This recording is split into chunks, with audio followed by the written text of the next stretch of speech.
So let's continue our discussion about strategic marketing for sports businesses where we left off. Remember that in the previous video we talked about industry and internal analyses. So now let's talk about competitors, customers, and the macro environment. So in terms of competitor analysis, it's important for us to understand who our most direct and intense rivals are. For instance, if you're the Golden Knights, who are your most direct, intense rivals for attendance and viewing? For the most part, the Golden Knights are concerned about selling tickets for games. Well, to some degree, they have to compete with Rebel football and Rebel basketball, and maybe some other professional franchises like the AAA Aviators, the Las Vegas Lights soccer team, and maybe the Las Vegas Aces WNBA team. Those all become direct competitors because they all sell tickets to sporting events. And so if the Rebels suddenly became a national powerhouse in football, would that impact ticket sales for the Golden Knights? Remember that those seasons overlap dramatically. Rebels football starts a little bit before the hockey season starts, but then continues into the hockey season. And UNLV basketball obviously coincides with the second half of the Golden Knights season. There are also indirect competitors like the UFC, other live entertainment in Las Vegas, TV sports, etc. And then, of course, there's that new kid in town, the Las Vegas Raiders.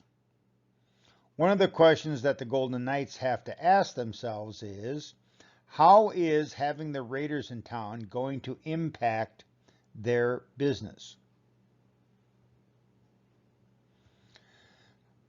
And of course, you might want to ask yourself, what are the competitors good at and how will they compete? Well, of course, the Las Vegas Raiders are an NFL team, and as most of you know, the NFL is the most lucrative of all of the major league sports and probably has the most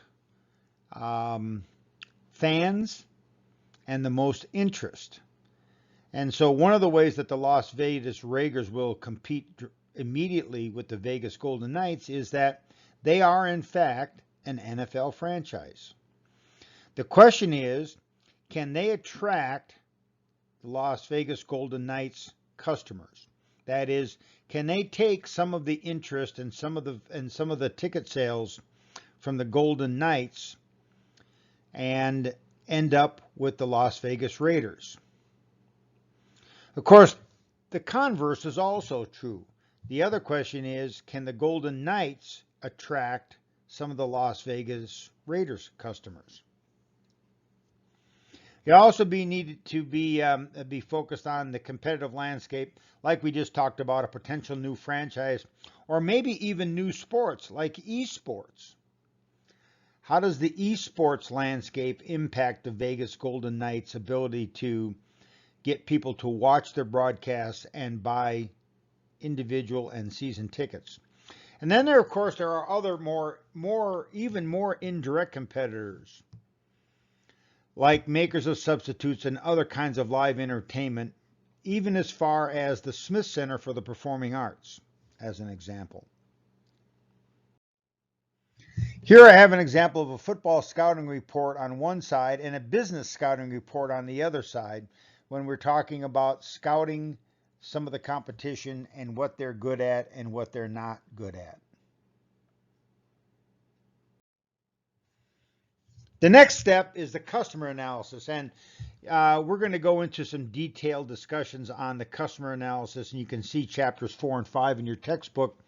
for that discussion, and I will, of course, also have some notes to discuss that. But in the customer analysis, the real question is who attends our games? And who watches our games on TV? And who are our fans? How many of those fans are there? How many potential fans are there? What do they buy in terms of tickets? When do they buy? How much do they buy? How price sensitive are they? Etc., etc. And then, of course, the question is, why do they buy? Why do people become fans? Why does the Golden Knights have such a strong, very loyal fan base? Well, it's of course due to a number of things that they have done to build those relationships with fans over their first 3 seasons here in Las Vegas. It's also all about the experiences that people have when they go to games, and we're also eventually going to be talking about segments in chapters 4 and 5 and 6 in particular. Finally, we have the external environment. The external environment are all those other things other than customers, competition, industry, and internal analysis that have the potential to affect our industry. Some of those include things like demographic shifts. One of the great things about Las Vegas is it continues to grow in size. We are now well over 2 million people here in Las Vegas. When I got here in 1988, there was about 600,000 people here. So obviously, as the town has become larger, it has become more interesting for potential franchises from all of the major sports, whether it be Major League Baseball, the NFL, which obviously is now here, the NBA, and the NHL. There are also other demographic shifts that might impact how successful we are in the future. Next are technological changes. And the question we need to ask is, how are technology changes impacting our sport, our business, and the potential for success? Third, of course, are political legal issues. And then for many sports franchises, this really manifests itself in terms of arena and stadium issues. It's the reason that the Chargers are no longer in San Diego. It's the reason that the Rams are no longer in St. Louis. And so there are political and legal issues that do impact the sports business and the ability of those clubs to be successful. Then there's, of course, the economic climate. Right now, as you know, the situation nationally is not a positive economic climate, and it's obviously a negative economic climate, and that has the potential to obviously impact ticket sales. People, when they don't have as much money, obviously season tickets and individual game tickets for sporting events are discretionary income, and as a result, when things get tight, those are some of the first expenses that are cut. And then, of course, there are social and cultural trends.